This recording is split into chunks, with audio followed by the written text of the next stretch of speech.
sejahtera. Okay, sekali lagi bersama saya di MRZ Vlog. Okay, untuk tips auto. Okay, agak lama saya tidak buat konten tips auto. So pada hari ini saya ingin membuat satu konten lah untuk berkenaan dengan tips auto, yaitu penggantian rotor disc. Alright, so yang seperti yang anda telah maklum lah, sebelum ini memang saya telah mengganti rotor disc untuk Isuzu D-Max. Okay. Dan sekali lagi pada kali ini saya dalam perjalanan untuk mengganti rotor disc yang baru. Okay. Seperti sudah maklum lah, kalau di Sabah ni jalan yang sangat mencabar, laluan Kimanis Keningau, kan dia punya bukit tu bukan alang-alang guys. Jadi mana-mana rotor disc memang akan dicundang. Okay. Tidak kisahlah yang murah yang mahal, ada satu tahapnya dia akan dicundang. So pada rotor disc yang sedia ada sekarang ni pun boleh dikategorikan kecundang. Terdapat crack pada rotor disc. Dan kali ini saya akan tukar rotor disc yang jenama lain lah. Anda mau tahu apa rotor disc yang akan saya tukar pada kali ini? Okey, teruskan bersama saya di MRZ Vlog selepas ini.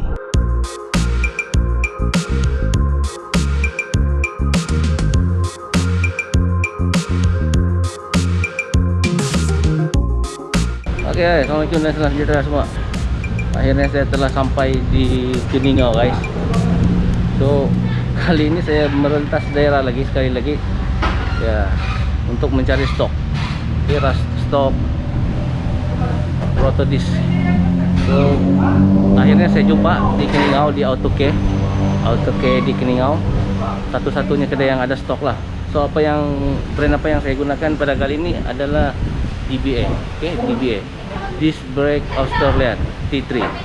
Ini dia brake yang saya akan ganti pada hari ini.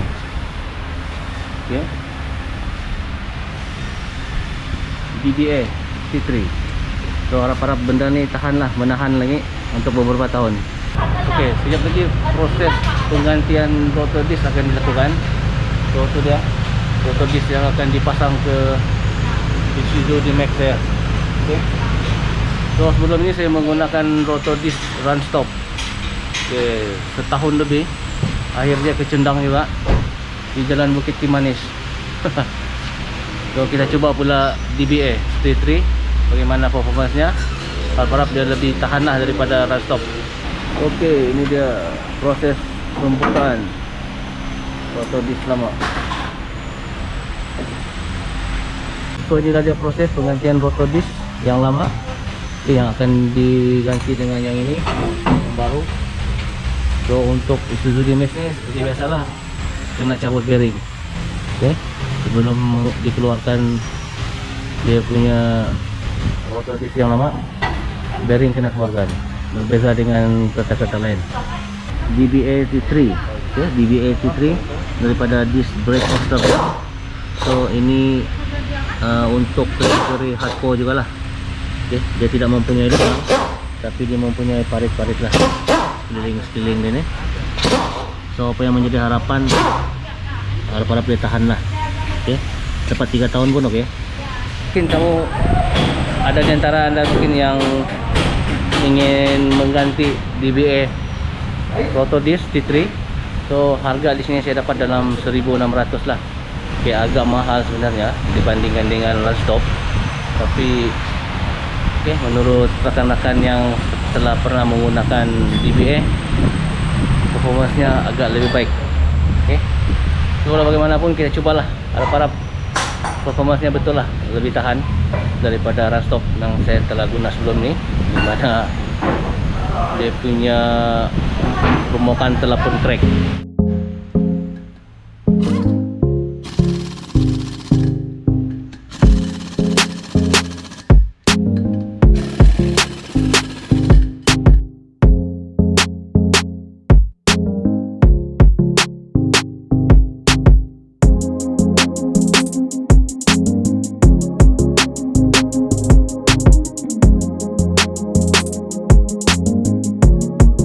Alhamdulillah telah selesai memasang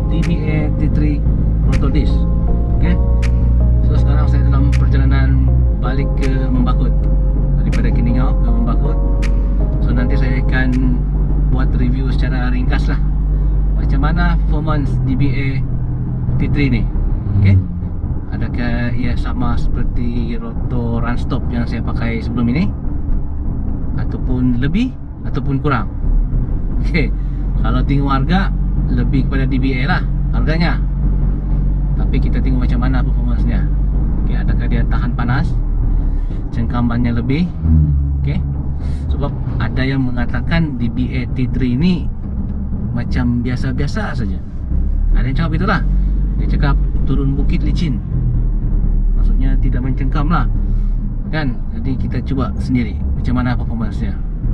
Nanti saya akan beritahu anda lah macam mana dia punya kesedapannya.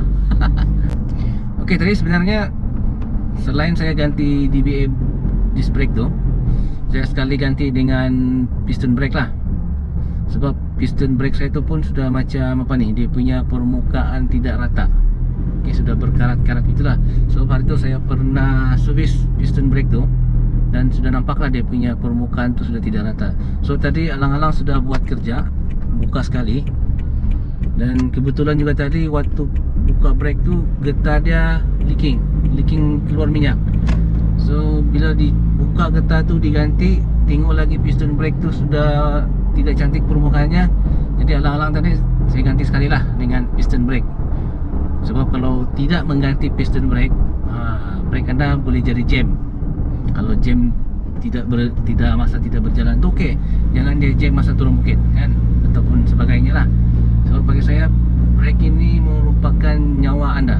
Kalau anda tidak titik beratkan apa ni prestasi brake, sebenarnya bahaya guys, kan? Sebab brake ini merupakan nyawa anda. Lebih lagi kalau macam yang saya ni, boleh dikatakan setiap minggu turun naik Kimanis kan. Jadi rasanya wajib lah untuk memastikan brake itu sentiasa dalam keadaan baik. Macam piston brake, rotor disc tu, brake pad, kita kena ambil berat lah. Yang benda lain tu sebenarnya berat juga lah, tapi yang ini yang paling penting lah.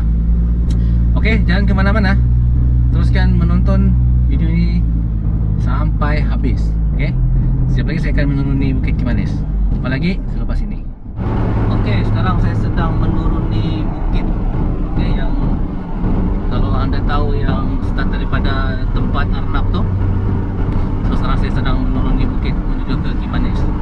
Okey, buat masa ni performance brake ni masih okey. Setelah saya merembat-rembat seleko bukit, okey, buat masa ni masih mencengkam lah. Okey, performance brake tu masih okey, sama seperti run stop hari tu. So okey lah buat masa ni. Dan kita akan cuba lagi di depan macam mana. Di depan tu ada lagi lebih kurang 2 bukit, rasanya lebih kurang itulah.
bagi saya performance DBA T3 ini terbaik lah.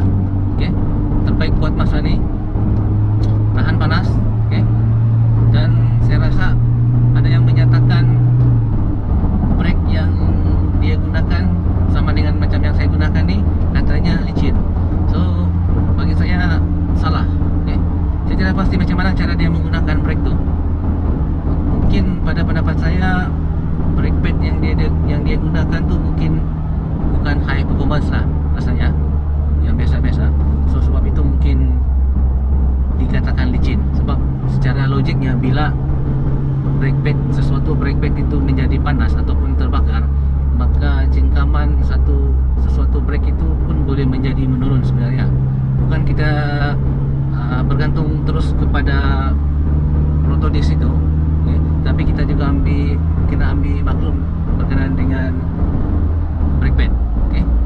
Kena pastikan brake pad yang anda pakai itu yang jenis yang tahan panas. Okay? Supaya gabungan brake pad dengan rotor tadi menjadi lebih baik lah. So buat masa ni bagi saya T3 DBA ini boleh tahan panas. Sebab tadi saya sengaja turun secara agresif sebenarnya. Saya tidak buat selalu lah guys. Tadi saya buat secara agresif, maksudnya secara secara agak laju lah, bukan menunjuk-nunjuk lah sebenarnya. Kita cuba performance brake tadi. So ramai yang kata ada yang tidak bagus, ada yang kata ada yang bagus. So okay, saya buktikan sendiri hari ini. So itu terpulang kepada anda lah sebenarnya untuk menilai performance DBA T3 ini. Dan bagi saya kalau dibagi red 5 bintang, saya akan bagi 5/5 lah. Okay? Untuk performance brake ini. Sebab ianya dapat menahan kepanasan. Bayangkan tadi saya turun di bukit tadi tu secara agresif. Okay?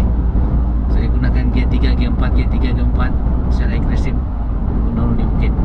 Dan tidak terasa sedikit pun brake itu licin. Okay? Okay, rasanya sampai di sini saja untuk konten saya pada kali ini, iaitu tips auto berkenaan dengan penggantian rotodis.